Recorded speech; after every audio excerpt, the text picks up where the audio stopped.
नमस्कार दोस्तों, हमारी आज की कहानी है लेखक दीपक गर्ग जी की रचना सुख। माँ की ममता ही कुछ ऐसी है कि वह अपने बच्चों पर जितना भी प्यार लुटा ले उसे कम ही लगता है, और उस प्यार को सबसे ज्यादा वो अपने बच्चों के खाने में लुटाती है। ऐसे ही सुधा भी अपनी बेटी आराध्या को स्कूल लंच बॉक्स में अपनी ओर से प्यार से उसकी मनपसंद डिशेज बनाकर उसमें कुछ ज्यादा ही देती थी, क्योंकि यही वो प्रयास होते हैं जिससे बच्चे सही तरह से शारीरिक रूप से बढ़ते हैं।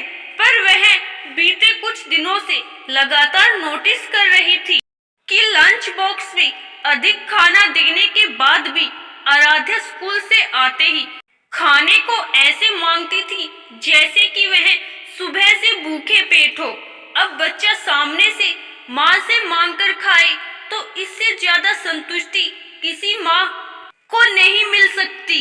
सुधा भी आराध्या को अधिक खाना परोसने पर खुश होती थी। एक दिन स्कूल से लौटने पर आराध्या के साथ उसकी हम उम्र एक लड़की उसके साथ घर आई। देखकर सुधा ने पूछा, ये कौन है आरू? आराध्या बोली, मम्मी यह सानवी है, मेरी बेस्ट फ्रेंड। काफी दिनों से हमारे घर को देखना चाहती थी, सो आज मैं इसे अपने साथ ले ही आई।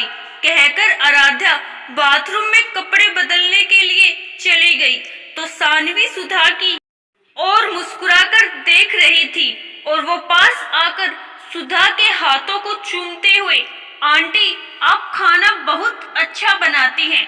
सानवी की बात सुनकर पहले तो सुधा मुस्कुराई, मगर अगले ही पल उसका माथा ठनका।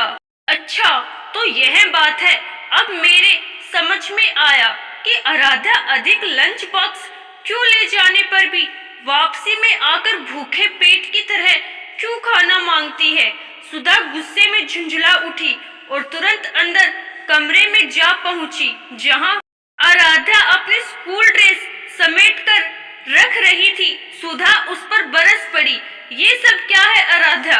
मैं रोज सुबह जल्दी उठकर इतनी मेहनत करके तुम्हारे लिए अपने हाथ से नाश्ता बनाकर तुम्हें देती हूँ, और तुम इसे सानवी को देती हो। तुम्हें पता भी है कितनी मेहनत लगती है। अपने सूट को पहनते हुए आराध्या के हाथ रुक गए, मगर वो बड़ी मासूमियत से बोली, मैं जानती हूँ मम्मी, आप मेरे लिए बड़े प्यार से लंच बॉक्स तैयार करती हैं, और सभी मम्मियाँ अपने बच्चों के लिए ऐसे ही प्यार से बनाती हैं, मगर इसकी मम्मी नहीं है ना, इसके घर में खाना इनका नौकर बनाता है, पर इसका मन मम्मी के हाथ का खाना खाने का होता है, इसीलिए। कहकर आराध्या तो मुस्कुराकर बाहर निकल गई, मगर सुधा निशब्द सी वही खड़ी अपनी भीगी हुई पलकों को साफ करने लगी। उसे ऐसा महसूस हो रहा था जैसे उसकी आंखें ही नहीं बल्कि अंदर कहीं भी कुछ भीग उठा है। उस समय उसे ऐसा लग रहा था कि वो माँ तो बहुत पहले बन चुकी थी, पर मातृत्व का सच्चा सुख उसे आज मिला है। वह स्वयं को संभालते हुए बाहर आई और दोनों बेटियों को प्यार से खाना खिलाने लगी, और ममताई हाथों से सानवी के गालों को सहलाते हुए बोली, बेटा तुम्हें मेरे हाथों का खाना पसंद है ना? कल से तुम्हारी ये माँ अपनी दोनों बेटियों के लिए 2 लंच बॉक्स तैयार करके भेजेगी, और हाँ, जब भी मन करे यहाँ चली आया करो। ये घर मेरी इस प्यारी बेटी का भी है।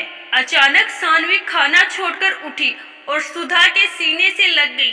सुधा ने सानवी के साथ साथ आराध्या को भी अपनी बाहों में समेट लिया। आशा करती हूँ दोस्तों आपको हमारी आज की कहानी जरूर पसंद आई होगी। धन्यवाद।